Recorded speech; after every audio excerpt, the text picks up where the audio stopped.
அமர்ந்து பேசும் மரங்களின் நிழலும் நமது கதையை காலமும் சொல்லும். உதிர்ந்து போன மலரின் வாசமா தூது பேசும் கொலுசின் ஒலியை அறைகள் முழுதும் ஆண்டுகள் சொல்லும். உடைந்து போன வளையல் வண்ணமா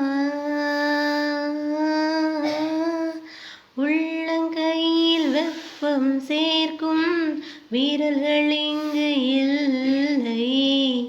தோளில் சேர்ந்து கதைகள் பேச நமது விதியில் இல்லை. முதல் கனவு போதுமே காதலா, கண்கள் கலந்திடு, நினைத்து நினைத்து பார்த்தா